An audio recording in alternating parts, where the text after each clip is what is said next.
Hello and welcome. This is a drink called How Make Iced Cola Naturally Flavored Pure Peppermint Tea.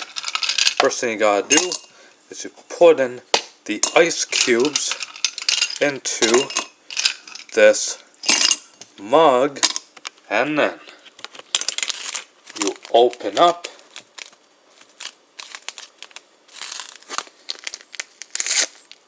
the pure peppermint tea bag and put it into the mug, and then you fill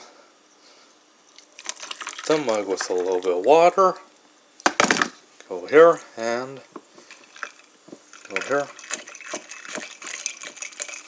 Stick it in there, or dip it in there as much as possible until it's diluted.